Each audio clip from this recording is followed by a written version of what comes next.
Venice दिख रहा है? नहीं। पेरिस दिख रहा है? नहीं। वो यमुना के दोनों छोर पर छोटी छोटी दो झीलें दिख रही हैं? नहीं। यमुना में बोटिंग करते पिकनिक मनाते लोग दिख रहे हैं? नहीं। हमें भी माँ यमुना में ये सब नहीं दिख रहा, क्योंकि ये सब है ही नहीं। है तो बस झाग, केमिकल, गंदगी और झूठे वादे। ये दावे हैं यमुना को साफ करने के। और अगले 5 साल ये चुनाव छोड़ के अगले चुनाव के पहले आप सबको यमुना भी नहलवा देंगे। मैं आपके साथ डुबकी लगाऊंगा। तो दिल्ली को प्रदूषण से मुक्ति दिलाएंगे और उसी में यमुना को भी प्रदूषण से मुक्ति दिलाएंगे। ये दावे हैं यमुना को स्वच्छ बनाने के, ये दावे हैं लोगों को यमुना नहलवाने के, और ये दावे हैं केजरीवाल के। और सच्चाई ये है, पिछले 6 महीनों से दावों का ऐसा रेला चल रहा है कि दिल्ली की जनता मंत्रमुग्ध हो बार बार केजरीवाल को ही चुनती है। परंतु जनता को मिला क्या? यमुना में बहता प्रदूषित पानी से निकला विषाक्त झाग। एक बार फिर से छठ के महापर्व के अवसर पर यमुना के दूषित पानी और झाग का मुद्दा उठा है। अब दिल्ली की जनता ने सरकार को चुना है तो उन्हें अगले 5 वर्षों तक भी विषैला झाग ही मिलने वाला है। क्यों और कैसे? आने वाले समय में भी यमुना की यही प्रदूषित अवस्था बरकरार रहने वाली है। जानेंगे TFI पर मेरी यानी दीक्षा नेगी के साथ। तो चलिए आरंभ करते हैं। वर्ष 2015 से धीरे धीरे वर्ष 2021 आ गया है, लेकिन दिल्ली और दिल्ली की जनता की समस्याएं वही की वही है। विषैले गैस से भी प्रदूषित हवा और जहरीले केमिकल से भी विषाक्त यमुना का पानी। लेकिन क्या फर्क पड़ता है? सब कुछ तो फ्री है। दिवाली के बाद दिल्ली की प्रदूषित हवा का मामला उठा ही था कि तब तक महापर्व छठ आ गया और यमुना में तैरते विषैले झाग की तस्वीरों से सोशल मीडिया भर गया। लोग केजरीवाल को झागासुर से लेकर कई तरह के उपनाम देने लगे, परंतु इस पर आम आदमी पार्टी की सरकार का रुख वही है, यानी हम यमुना को अगले चुनाव से पहले साफ कर देंगे।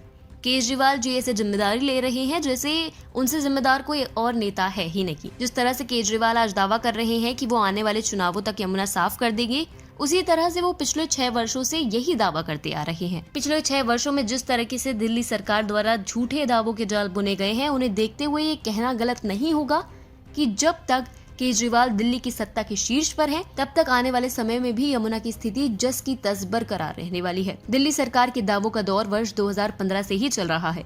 दिल्ली के मुख्यमंत्री अरविंद केजरीवाल ने 2015 में 5 साल के भीतर यमुना नदी को साफ करने का वादा किया था। वर्ष 2015 से 5 वर्ष का अर्थ है वर्ष 2020 तक यमुना की सफाई। उन्होंने वादा अपने कैबिनेट सहयोगी और दिल्ली सरकार के वरिष्ठ अधिकारियों के साथ नदी के किनारे पहली यमुना आरती में हिस्सा लेने के बाद किया था। 2015 की मिंट की रिपोर्ट बताती है कि केजरीवाल ने उस दौरान दावा किया था कि हम 5 साल के भीतर यमुना को पुनर्जीवित करेंगे। एक समय के लिए अगर ये मान लिया जाए कि प्रोजेक्ट में देरी हुई, तब भी यमुना की ऐसी स्थिति में कुछ तो सुधार आना ही चाहिए था। यहाँ सुधार तो दूर की बात है, विषैले झाग का कद अवश्य बढ़ गया है। वर्ष 2016 में दिल्ली सरकार ने 200 करोड़ रुपए की एक परियोजना शुरू करने का दावा करते हुए कहा था कि यमुना रिवर फ्रंट अहमदाबाद में साबरमती नदी के किनारे विपरीत होगा। 2017 से 2018 का बजट पेश करते हुए दिल्ली सरकार ने बड़े बड़े दावे करते हुए कहा था कि 3 बड़े नालों के साथ इंटरसेप्टर सीवर बिछाने का प्रोजेक्ट जल्द ही पूरा किया जाएगा। यह यमुना की सफाई और सौंदर्यीकरण के लिए एक मील का पत्थर साबित होगा।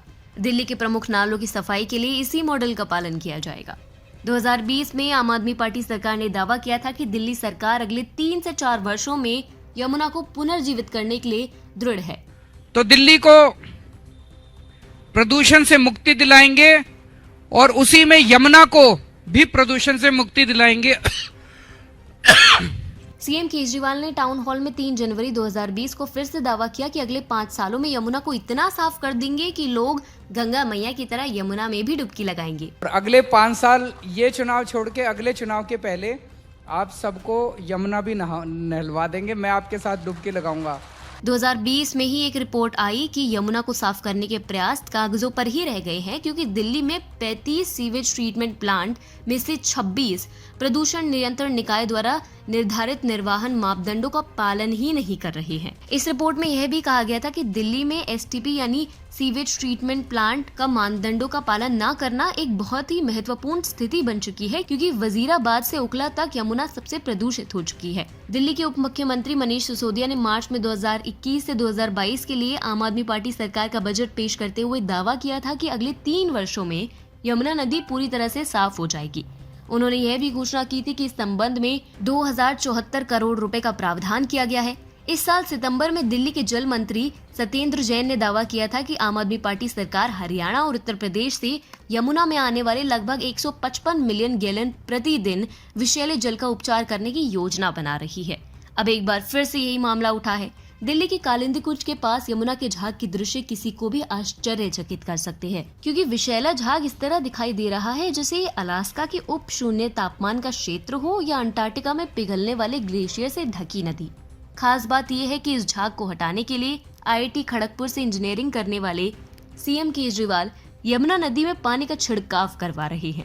हालांकि अब एक बार फिर से नई समय सीमा तय की गई है। राष्ट्रीय राजधानी क्षेत्र योजना बोर्ड ने यमुना को स्वच्छ करने के लिए 2026 तक का लक्ष्य निर्धारित किया है। वहीं दिल्ली की आप सरकार ने 2023 तक यमुना को साफ करने का वादा किया है। जिस तरीके से यमुना की सफाई को लेकर केजरीवाल सरकार तारीख पे तारीख दिए जा रही है, उसे देखते हुए कहना गलत नहीं होगा कि यमुना आने वाले वर्षों में भी स्वच्छ नहीं होने वाली है।